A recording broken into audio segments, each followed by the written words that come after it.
Hey guys, আসসালামু আলাইকুম। তারপর বলো কেমন আছো তোমরা। তৃতীয় চোখ গল্পের পার্ট 5 নিয়ে এসে পড়ছি, তো শুরু করা যাক। কিন্তু তোমাদের পিছনে তিন চোখওয়ালা মহিলাটাকে হুজুরের কথা শুনে আমরা ভয়ের সাথে সাথে পিছনে তাকালাম, কিন্তু কাউকে দেখতে পেলাম না। তারপর সামনে তাকিয়ে যখন হুজুরকে জিজ্ঞাসা করতে যাব কোথায় তিন চোখওয়ালা মহিলা, তখনই দেখলাম হুজুরের পিছনে সেই মহিলা দাঁড়িয়ে আছে। গালিব ভাইয়া বলল, দেখো রিস্পা, আমার শাশুড়ি মাম্মি তো এখানেও চলে এসেছে। হুজুর সুন্দর করে একটা হাসি দিয়ে তার হাতে থাকা কলমটা পিছনের দিকে ছুঁড়ে মারলো। কলমটা সাদা একটা চিকন সুতার মতো হয়ে গেল এবং পিছনে থাকা আমার মায়ের রূপ ধরা সেই পিচাসটাকে পেঁচিয়ে ফেললো।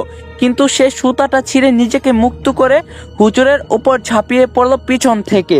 সে হুজুরের মাথা তার ধারালো নখ দিয়ে খামচে ধরছে আর ভয়ঙ্কর গলায় বলছে, প্রিয় জামাল, অনেকদিন পর তোকে পেয়েছি। আমার কাজে যে বাধা দেবে আমি তাকেই শেষ করে ফেলবো।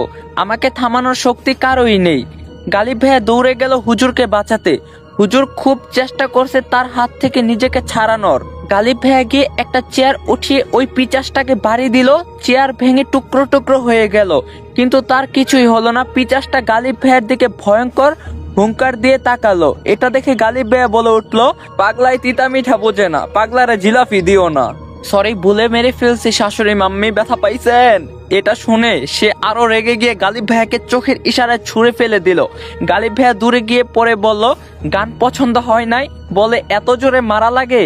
মেয়ের জামাই হিসাবে একটু ছাড় তো দিতে পারতেন। আমি দৌড়ে গেলাম, ভাইয়া আপনি ঠিক আছেন তো? আর কি সব মজা করছেন এই মুহূর্তে? ওইদিকে হুজুর বিপদে। আমি ঠিক আছি রিস্পা, হুজুরকে তার হাত থেকে ছাড়াও গিয়ে, সে হুজুরকে মেরে ফেলবে। সে হুজুরকে এখন চেপে ধরে রেখেছে। হুজুর দোয়া পড়ার চেষ্টা করছে কিন্তু পারছে না। আমি কি করব ভাবতে ভাবতে হুজুরের দিকে কে দেখলাম হুজুর হাতের ইশারায় আগুনের মশাল নিতে বলছে। আমি তাড়াতাড়ি রুমের কোণা থাকা একটা আগুনের মশাল হাতে নিয়ে সোজা ওই পিচাসটার দিকে তেড়ে গেলাম। এটা দেখে সে ভয়ের তো চোখে তাকিয়ে হুজুরকে ছেড়ে দিল এবং পালিয়ে যেতে লাগলো। সেখান থেকে হুজুর তার হাত থেকে ছাড়া পেয়ে এক মুহূর্ত দেরি না করে উঠে টেবিলে থাকা পানির পাত্র থেকে হাতের মুঠায় কিছু পানি নিল এবং সেটা দরজার দিকে ছুঁড়ে মারলো। ওই পিচাস দরজার কাছে যেতে চিৎকার করে আবার পিছনে ফিরে আসলো। হুজুর আমার হাত থেকে মশালটা নিয়ে তার দিকে এগিয়ে গেল। সে খুব চিৎকার করতে লাগলো, আগাবি না আমার দিকে, আমাকে যেতে দে, আমার কিছু হলে তোরা কেউ বাঁচবি না, আমাকে যেতে দে এখান থেকে। হুজুর হাসতে হাসতে তার দিকে এগোতে লাগলো। তুই কি ভেবেছিস আমাকে আক্রমণ করে এখান থেকে পালিয়ে যাবি? তোর মতো হাজার খারাপ শক্তিকে আমি মাথা নত করিয়ে দুম্বাই কেরা দিছি, বোঝা নাই ভাইয়া? আচ্ছা যাই হোক, আবার শুরু করিস। না না না, এটা করিস না তুই, আমাকে যেতে দে আমাকে। বলতে বলতে সে দেয়ালের সাথে গিয়ে থামলো। তখন হুজুর বলল, এটা তো তোর আসল রূপ না, তোর আসল রূপে ফিরে আয়, তারপর তোর সাথে কথা বলছি। কিন্তু সে কিছুতেই তার আসল রূপে ফিরে আসতে রাজি হচ্ছিল না, বরং সে বারবার দাবি করছে, আমি কোনো জিন না, আমি রিস্পার মায়ের আত্মা। এটা শুনে আমি বললাম, আমার মা মারা গিয়েছে, আমরা সবাই মেনে নিয়েছি বাবাকে বোকা বানাতে পারলেও আমাকে পারবেন না। আপনার অপশক্তি দিয়ে আমার মায়ের রূপ ধরে এসব কেন করছেন? সে এবার হাসতে হাসতে বলল, আমি নিজের ইচ্ছাতে আসিনি, আমাকে নিয়ে আসা হয়েছে, তোর বাবা আমাকে নিয়ে এসেছে। তখন হুজুর বলল, কিভাবে নিয়ে এসেছে আর কেনই বা তিনি তোর মতো শয়তানকে ডেকে এনে নিজের সন্তানদের হুমকির মুখে ফেলবে? সে চুপ করে রইল। হুজুর আগুনের মশালটা তার দিকে এগিয়ে ধমক দিয়ে বলল, যা জিজ্ঞাসা করছি তার উত্তর দে, তবে তার আগে তুই তোর আসল রূপে ফিরে আয়। ওই যে দেওয়ালের যত ভয়ানক পিচাসের স্ক্র্যাচ দেখতে পাচ্ছিস, এগুলো তোর মতোই কারো স্ক্র্যাচ। তারা যাওয়ার সময় নিজের হাতে তাদের স্ক্র্যাচ এঁকে দিয়ে গিয়েছে। আশা করি তোরও একটা স্ক্র্যাচ এই দেওয়ালে ঝুলবে, তাই তোর আসল রূপে ফিরে আসাটা জরুরি। সে তার অনিচ্ছা সত্ত্বেও নিজের কপালে থাকা তৃতীয় চোখে হাত দিয়ে কিছুক্ষণ ঢেকে রাখলো এবং মাথা নিচু করে রাখলো। আমি আর গালিব ভাই একে অপরের দিকে তাকিয়ে ভাবছি কি হতে যাচ্ছে। হুজুর অধীর আগ্রহ নিয়ে তাকিয়ে আছে তার রূপ দেখার জন্য। কিছুক্ষণ পর সে মাথা উঠিয়ে তাকালো। তিন চোখ বিশিষ্ট এক ভয়ানক চেহারা, চোখগুলো সম্পূর্ণ কালো রঙের এবং একটা কান কাটা, চুলগুলো একদম সাদা দবদবে, মুখের চামড়া বৃদ্ধা মানুষের মতো গুছে গিয়েছে। আলিফ ভাইয়া বলল, এই চেহারা তো আয়না তো সাপোর্ট করবে না মনে হয়।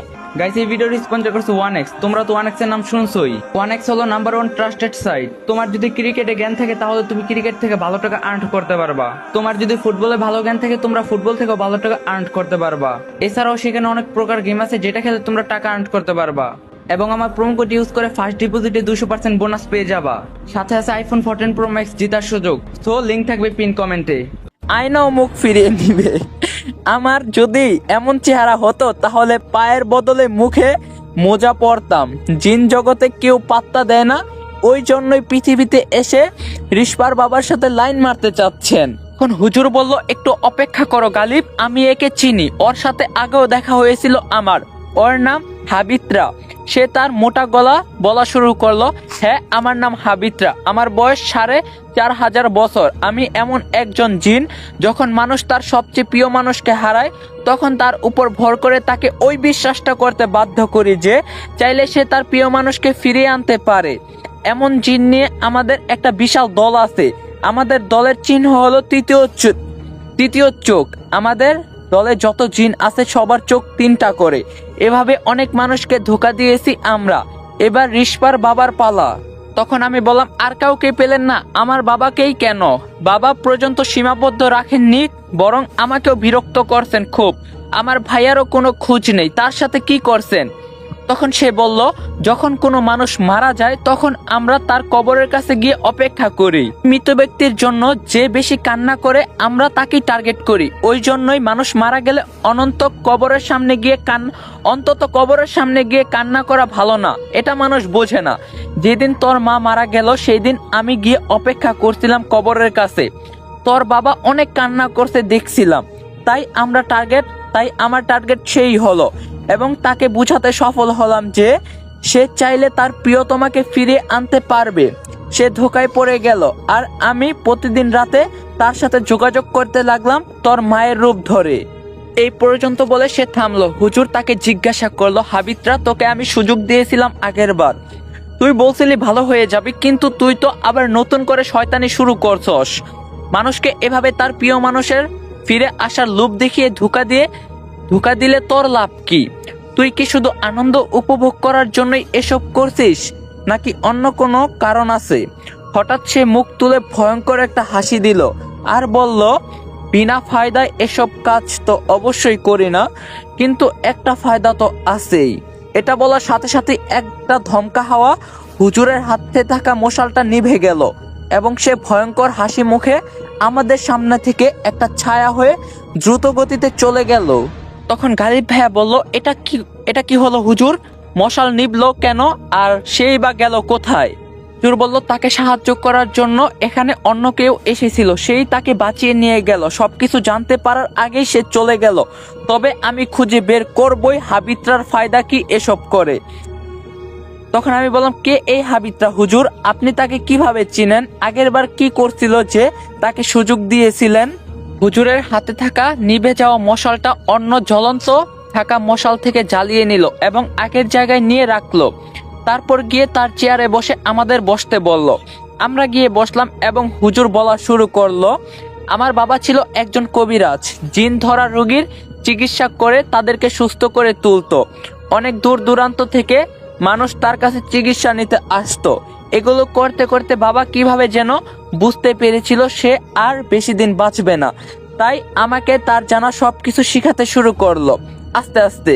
না কবিরাজি করার জন্য না, বাবা জানতো সে মারা যাওয়ার পর আমাদের উপর অনেক খারাপ শক্তি প্রতিশোধ নেওয়ার চেষ্টা করবে। যেসব জিনদের বাবা শাস্তি দিয়েছে সাধারণ মানুষকে বিরক্ত করার জন্য, সেসব জিন বাবার মৃত্যুর পর অবশ্যই আমাদের ক্ষতি করার চেষ্টা করবে। তখন যেন আমি তাদের হাত থেকে নিজেকে এবং আমার পরিবারকে রক্ষা করতে পারি, তাই এসব আমাকে শিখিয়ে যাচ্ছিল। অবশেষে বাবা একদিন সত্যি সত্যি চলে গেল আমাদের ছেড়ে। আবার সন্দেহ অনুযায়ী সেই জিনরা আমাদের বিরক্ত করতে লাগলো দিনের পর দিন। তাদের মাঝেই ছিল হাবিত্রা। কুষ্টিয়া থেকে একটা জিন ধরা ছেলেকে নিয়ে আসা হয়েছিল। বাবা যখন বেঁচে ছিল ওই ছেলেটার উপরে ওই হাবিত্রা ভর করছিল। তখন বাবা হাবিত্রার খারাপ ব্যবহারের জন্য তার একটা কান কেটে দিয়েছিল। সেই জন্য সে বাবার উপর সবচেয়ে বেশি ক্ষিপ্ত ছিল। বাবাকে কিছু করার ক্ষমতা ওদের কারোরই ছিল না। বাবা মারা যাওয়ার পর ওই হাবিতরাই আমাদের সবচেয়ে বেশি ক্ষতি করার চেষ্টা করছে। তখন আমি বাবার শিখানো অনুযায়ী সর্বোচ্চ চেষ্টা দিয়ে হাবিতরাকে বন্দি করে নিয়েছিলাম। সিদ্ধান্ত নিয়েছিলাম ওকে মেরে ফেলবো, কিন্তু ওর হাত জোর করে ক্ষমা চাওয়া আর কাকুতি মিনতিতে ওকে মারলাম না। শেষবারের মতো একটা সুযোগ দিয়েছিলাম। তারপর থেকে সে আমাদের আর বিরক্ত করেনি কখনো। কিন্তু আজকে হঠাৎ আবার তাকে দেখতে পাবো ভাবতে পারিনি। সে এখন আবার এই নতুন কোনো শয়তানি নিয়ে ফিরে এসেছে। তবে সে একটা কথা ভালো বলছে যে কারো মৃত্যুর পর অন্তত কবরের কাছে গিয়ে কান্নাকাটি করতে নেই, এতে অনেক খারাপ জিনিসের নজর পড়ে যায়। গালিব ভাইয়া বলল, তাহলে এখন আমরা কি করব হুজুর? হাবিতরা রিশপার বাবাকে টার্গেট করছে মানলাম, তাহলে ওর সাথে কেন এমন করছে? রিশপার কাছে কি চায় সেটাও তো ওর মুখ থেকে স্বীকার করাতে চাচ্ছিলাম, কিন্তু তার আগে সে পালিয়ে গেল। এখন আমাকে শুরু থেকে সবকিছু বিস্তারিত বলো, যা যা হয়েছে সবকিছু জানতে চাই আমি হুজুরকে প্রথম থেকে শুরু করে এই পর্যন্ত হয়ে যাওয়া সবকিছু বললাম। এটাও বললাম যে আসার সময় সেই কফিনটা বাসায় রেখে এসেছি। হুজুর সব শুনে একটু চিন্তিত হয়ে বলল, যা ভেবেছিলাম ব্যাপারটা তার চেয়ে বেশি ভয়ানক। হাবিতরা কোনো ফায়দা ছাড়া তো এগুলো করবে না। আমার মনে হয় রিশপার বাবা হাবিতরার সাথে কোনো চুক্তি করছে তার স্ত্রীকে ফিরিয়ে আনার ধোকায় পড়ে। কিন্তু কি সেই চুক্তি, এটা তো হাবিতরাই বলতে পারবে। আমাকে এখন তোমাদের বাসায় নিয়ে চলো। সমস্যা যেখান থেকে শুরু হয়েছে সেখানে না গেলে সমাধান পাবো না। এই বলে হুজুর সাথে একটা ব্যাগ নিয়ে উঠে দাঁড়ালো এবং বের হওয়ার জন্য পা বাড়ালো। আমরাও হুজুরকে অনুসরণ করলাম, কিন্তু হঠাৎ তিনি থেমে গেলেন। গালিব ভাইয়া বলল, কি হলো হুজুর, থামলেন কেন? হুজুর আবার এসে চেয়ারে বসে ব্যাগটা রাখলো টেবিলে। তারপর বলল, হাবিতরা এখানে এসেছিল কার উপর ভর করে সেটা দেখতে হবে, রিশপার উপর নাকি গালিবের উপর। এই বলে হুজুর ব্যাগ থেকে একটা বোতল বের করলেন। বোতলটা এক ধরনের কালো পানিতে পরিপূর্ণ। দুইটা গ্লাস নিয়ে বোতল থেকে অল্প অল্প করে পানি ঢেলে নিল গ্লাসে। এরপর তার মাঝে কেমন যেন একটা সাদা পাউডার মিশিয়ে দিয়ে আমাদের দিকে এগিয়ে দিয়ে বলল, দুজনে একটা করে গ্লাস নাও এবং এটা পান করো। আমরা হুজুরের কথা মতো গ্লাস নিয়ে সেটা পান করতে লাগলাম। গালিব ভাইয়া এক টানে পুরোটা খেয়ে নিল, কিন্তু আমি সেটা মুখে দিতেই আমার মুখ তেতো হয়ে গেল। আমি বমির মতো ভাব করে সেটা মুখ থেকে ফেলে দিলাম এবং বললাম, আমারটায় কি মিশিয়েছেন হুজুর, এত তেতো কেন? গালিব ভাই বলল, কই তেতো, আমি তো খেলাম, অনেক মিষ্টি আর সুস্বাদু ছিল এটা, আমার তো মন চাচ্ছে আরেক গ্লাস খাই। হুজুর বলল, তাহলে রিশপা যেটা খেতে পারলো না সেই বাকি পানিটুকু খেয়ে দেখাও তো গালিব। গালিব ভাই আমার হাত থেকে গ্লাসটা নিয়ে ঢকঢক করে সেটাও খেয়ে নিল আর বলল, এত স্বাদ কে? হুজুর অবাক করে দিয়ে বলল, হাবিবটা এখানে এসেছিল গালিবের শরীরে ভর করে এবং সে থাকার জন্য গালিবের শরীর বেছে নিয়েছে। মানে এটা কি বলছেন হুজুর, হাবিবটা গালিব ভাইয়ের শরীর বেছে নিয়েছে, এই কথার অর্থ কি? হুজুর বলল, যা শুনছো তাই বলছি। হাবিবটা কোনো এক অজানা কারণে তোমার শরীর তার বশে নিতে পারছে না, আর এই জন্যই সে তোমাকে বিভিন্নভাবে দূর থেকে ভয় দেখিয়েছে, তোমাকে স্পর্শ করতে পারেনি। তাই গালিব যখন তোমাদের বাসায় যায় তখনই সে তার শরীর নিজের আয়ত্তে নিয়ে নেয় এবং সে গালিবের শরীর ভর করে এখানে এসেছিল। তবে আমি নিশ্চিত হাবিবরা ভাবতেও পারেনি এখানে এসে সে আমার মুখোমুখি হবে। গালিব ভাই বলল, তাহলে কি এখনো সে আমার সাথে আছে নাকি চলে গিয়েছে?